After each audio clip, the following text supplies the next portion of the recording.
সেলিম, রাজশাহীতে কি অবস্থা? ভোটের সরঞ্জাম পৌঁছতে শুরু করেছে কিনা এবং আইন শৃঙ্খলা রক্ষাকারী বাহিনী কতটুকু তৎপর? আমার না ঘন্টা হিসাব করলে আসলে 20 ঘন্টার কম সময় আছে ভোট গ্রহণের। সেই হিসেবে রাজশাহী জুড়ে সারা দেশের মতোই একই অবস্থা। আসলে আমরা এখন দাঁড়িয়ে আছি হাজী মোহাম্মদ মহসিন উচ্চ বিদ্যালয়, যেটি মাদ্রাসা মাঠ নামে পরিচিত।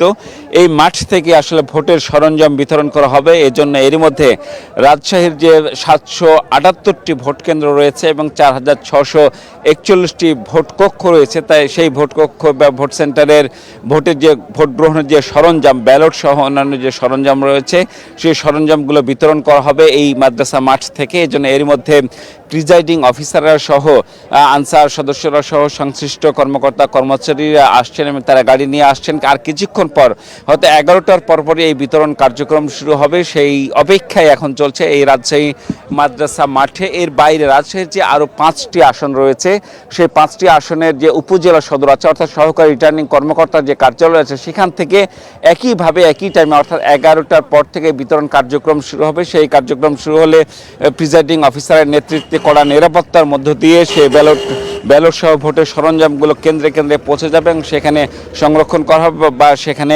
নিরাপত্তা বেষ্টির মধ্যে রেখে আগামীকাল সকাল 7:30টায় ভোট গ্রহণ শুরু হবে। আপনি জানেন, এর বাইরে একটু জানিয়ে রাখি, রাজশাহী একেবারে ফাঁকা হয়ে গেছে। ফাঁকা এই অর্থে যে যারা বহিরাগত ছিলেন তারা নিজ নিজ এলাকায় চলে গেছেন।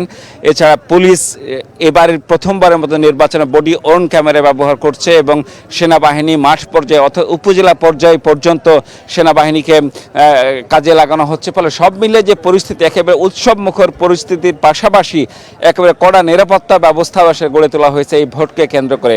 তামান্না, রাজশাহী থেকে ভোটের প্রস্তুতির সর্বশেষ খবর ছিল আমার কাছে এই। আপনাকে আমাদের সঙ্গে যুক্ত হয়েছেন, খবরাখবর আমাদেরকে জানাচ্ছিলেন। যশোর থেকে সহকর্মী মাহবুব রিমনের সঙ্গে যুক্ত হতে চাই। রিমন, যশোরে রয়েছেন, কোন কেন্দ্রে রয়েছেন এবং সেই কেন্দ্রের এই ভোটের আর মাত্র 20 ঘন্টারও কম সময় বাকি, শেষ মুহূর্তের প্রস্তুতি জানতে চাই এবং সরঞ্জাম পৌঁছেছে কিনা বা পৌঁছতে শুরু করেছে কিনা সেই খবর জানতে চাই। নিশ্চয়ই, আসলে যেটা বলছিলেন যে ভোটে 20 ঘন্টা বাকি, অর্থাৎ বছর মাস সপ্তাহ পেরিয়ে একেবারে মিনিটের কাটে এসে দাঁড়িয়েছে এবং যে উৎসব, সে উৎসবের রঙিন আলোর আলোক ছটে আলোকিত চারিপাশ এবং নিরাপত্তার কথা বলছিলেন। যশোরে রয়েছে এই মুহূর্তে যশোর 3, একটু দেখাতে চাই।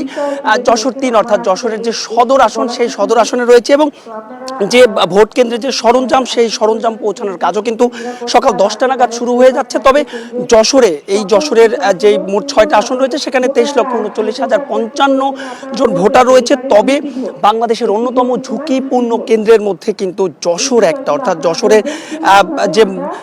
যশোর বলছিলাম যে যশোরের কিন্তু 36.65% কেন্দ্রই কিন্তু ঝুঁকিপূর্ণ। অর্থাৎ যে যশোরে গোটা যশোরে অর্থাৎ 6টি আসনে 885টা কেন্দ্র রয়েছে, তাদের মধ্যে ঝুঁকিপূর্ণ কিন্তু 275টা এবং যে কারণে নিশ্চয় দেখতে পাচ্ছে যে আইন শৃঙ্খলা রক্ষাকারী বাহিনী তাদের একেবারে শেষ মুহূর্তের প্রস্তুতি। একটু জানিয়ে দিতে চাই, এবারের যশোরের যে 6টি সংসদীয় আসন, সেখানে কিনা 2500 পুলিশ সদস্য এবং 10,000 আনসার সদস্য, 450 জন বিজিবি সদস্য এবং সেনা সদস্য, ম্যাজিস্ট্রেট, গোয়েন্দা বাহিনীর সদস্য সহ 16,000-এর বেশি সদস্য আসলে নিরাপত্তা দিতে নিয়োজিত থাকবেন।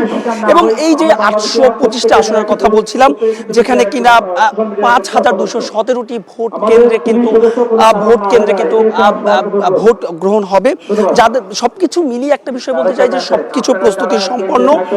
আমরা রয়েছি, বলছিলেন যে কিছুক্ষণ আগে, আমরা এই মুহূর্তে রয়েছি যশোর 3 আসন, যেটি কিনা সংসদীয় আসন সংখ্যা 87 এবং সেখানে মোট 6 জন প্রার্থী কিন্তু প্রতিদ্বন্দ্বিতা করছেন। তবে 6 জন যশোরের এই 3-এ কিন্তু মোট ভোটার সংখ্যা 6,13,460 জন।